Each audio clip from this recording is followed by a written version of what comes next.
नमस्कार मित्रांनो, इन्व्हेस्टमेंट माहिती यूट्यूब चॅनलवर तुमच्या सगळ्यांचे स्वागत आहे. तर मित्रांनो, आजच्या व्हिडिओमध्ये आपण मल्टिपल शेअरच्या लेटेस्ट अपडेट आणि लेटेस्ट न्यूजबद्दल बोलणार आहोत. तर चला व्हिडिओ स्टार्ट करूया. तर सगळ्यात पहिले बोलूया बालकृष्णा इंडस्ट्रीज लिमिटेडबद्दल. आणि मित्रांनो, अपडेटचा टायमिंग तुम्ही इथे बघू शकता. अपडेट आली आहे 21 जुलै 2025 म्हणजे आज सकाळी जवळपास 11:15 वाजता. तर चला बघूया काय आहे या अपडेटमध्ये. तर मित्रांनो, HDFC म्युच्युअल फंडने आपल्या वेगवेगळ्या स्कीमच्या थ्रू बालकृष्णा इंडस्ट्रीज लिमिटेडमध्ये खरेदारी केली आहे. म्हणजे HDFC म्युच्युअल फंडने बालकृष्णा इंडस्ट्रीज लिमिटेडमध्ये आपली हिस्सेदारी वाढवली आहे. तर मित्रांनो, पहिले बालकृष्णा इंडस्ट्रीज लिमिटेडमध्ये HDFC म्युच्युअल फंडची हिस्सेदारी होती 5.02%. म्हणजे कंपनीचे म्युच्युअल फंडजवळ 97,05,222 शेअर होते. नंतर मित्रांनो, बालकृष्णा इंडस्ट्रीज लिमिटेडचे HDFC म्युच्युअल फंडने 2.14% हिस्सेदारी खरेदी केली. म्हणजे कंपनीचे 21,29,223 शेअर खरेदी केली. आणि मित्रांनो, या खरेदारीनंतर HDFC म्युच्युअल फंडची हिस्सेदारी बालकृष्णा इंडस्ट्रीज लिमिटेडमध्ये वाढून झाली आहे 7.16%. म्हणजे आता HDFC म्युच्युअल फंडजवळ बालकृष्णा इंडस्ट्रीज लिमिटेडचे टोटल शेअर आहे 1,38,34,445 शेअर. चला आता बोलूया GPT infra projects लिमिटेडबद्दल.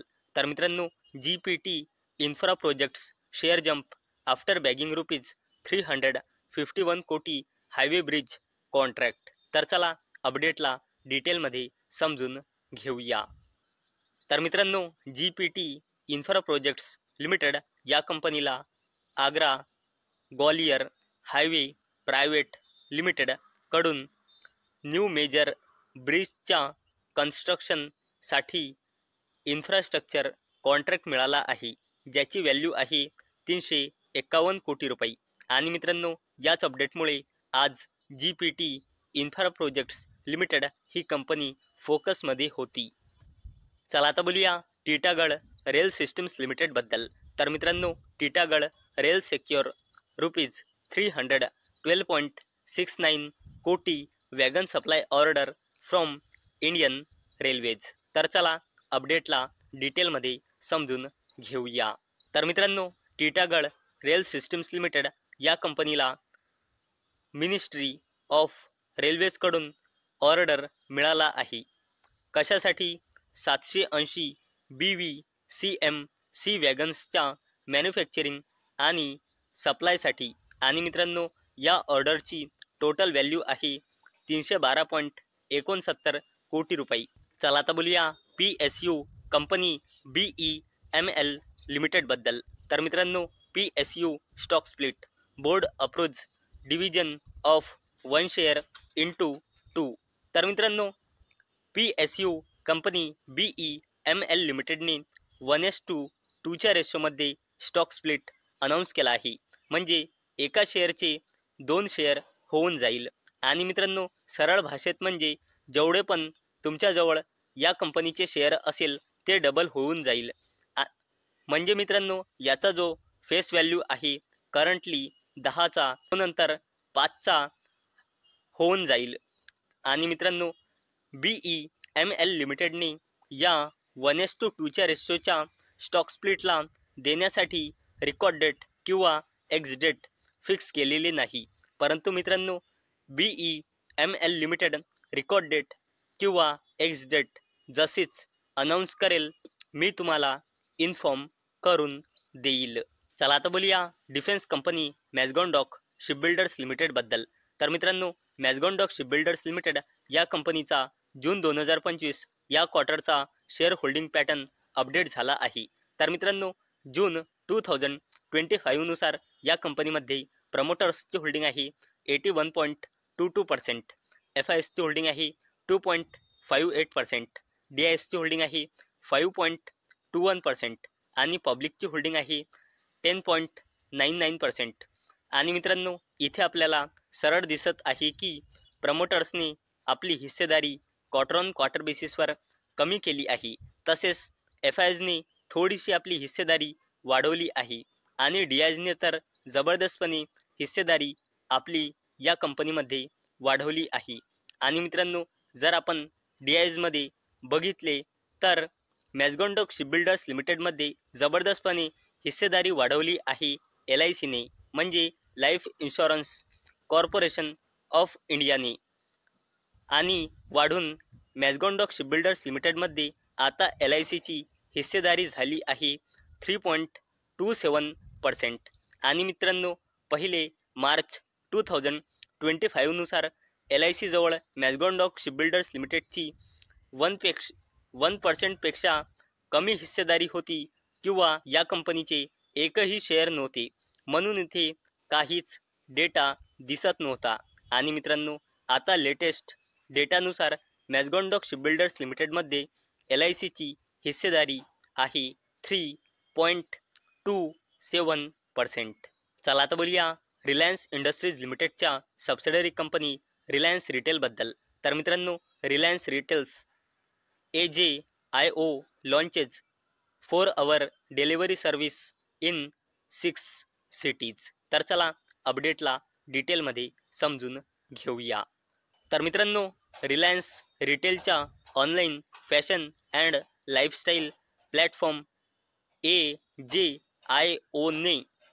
AJIO rush सोबत मिळून 4-hour डिलिव्हरी सर्व्हिस लॉन्च केली आहे.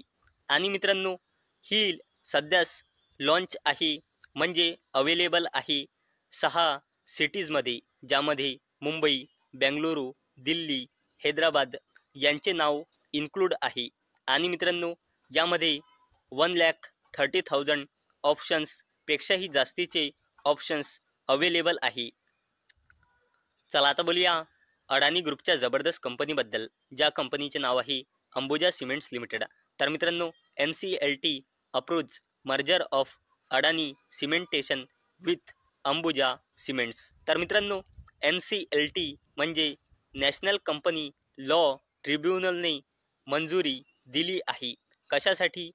अडानी सिमेंटेशनचे अडानी सिमेंट्ससोबत मर्जर करण्यासाठी. आणि मित्रांनो यामुळे अडानी एंटरप्राइजेस लिमिटेडला 8.7 मिलियन शेअर रिसीव होईल अंबुजा सिमेंट्सचे. आणि मित्रांनो अंबुजा सिमेंट्स लिमिटेड या कंपनीचे एम म्हणजे उद्दिष्ट आहे फायनान्शियल इयर 2028 पर्यंत आपली कॅपॅसिटी वाढवून 140 मिलियन टन पर ॲनम करण्याची. चला आता बोलूया टाटा ग्रुपच्या जबरदस्त कंपनीबद्दल, ज्या कंपनीचे नाव आहे टाटा इन्व्हेस्टमेंट कॉर्पोरेशन लिमिटेड. तर मित्रांनो Tata capital IPO company file updated confidential DRHP. तर मित्रांनो टाटा कॅपिटलने IPOसाठी सेबीकडे अपडेटेड कॉन्फिडेन्शियल DRHP फाईल केला अशी रिपोर्टच्या थ्रू अपडेट येत आहे. आणि मित्रांनो याच अपडेटमुळे आज टाटा इन्व्हेस्टमेंट कॉर्पोरेशन लिमिटेड ही कंपनी फोकसमध्ये होती. आणि याच अपडेटमुळे आज एक जबरदस्त रॅली टाटा इन्व्हेस्टमेंट कॉर्पोरेशन लिमिटेडमध्ये आज आपल्याला पाहायला मिळाली आहे. आणि मित्रांनो हा जो टाटा कॅपिटलचा IPO येत आहे, म्हणजे आतापर्यंत काही ऑफिशियल अपडेट नाही, परंतु येऊ शकतो अशी शक्यता आहे. तर मित्रांनो अशी शक्यता आहे की या टाटा कॅपिटलच्या IPOमध्ये टाटा सन्स 23 कोटी शेअर ऑफलोड म्हणजे विकू शकतात in the offer for sales. तसेच मित्रांनो इंटरनॅशनल फायनान्स कॉर्पोरेशन म्हणजे शक्यता आहे की ते पण 3.58 कोटी शेअर सेल करू शकते अशी शक्यता आहे टाटा कॅपिटलच्या IPOमध्ये. आणि मित्रांनो रिपोर्टच्या थ्रू अशी अपडेट येत आहे की हा टाटा कॅपिटलचा IPO 15,000 कोटी रुपयांचा राहू शकतो जवळपास. तर मित्रांनो, मला अपेक्षा आहे आजचा हा आपला व्हिडिओ तुम्हाला इन्फॉर्मेटिव्ह वाटला असेल. तर मित्रांनो, जर तुम्हाला हा व्हिडिओ इन्फॉर्मेटिव्ह वाटला असेल तर या व्हिडिओला लाईक करा आणि चॅनलला सबस्क्राईब करा. आणि मित्रांनो, हा व्हिडिओ फक्त आणि फक्त एज्युकेशन पर्पजसाठी बनवलेला आहे. माझ्याकडून काहीही रेकमेंडेशन नाही की तुम्ही या स्टॉक्सना बाय करा, सेल करा किंवा होल्ड करा. तर चला भेटूया नेक्स्ट व्हिडिओमध्ये. तोपर्यंत टाटा, बाय बाय.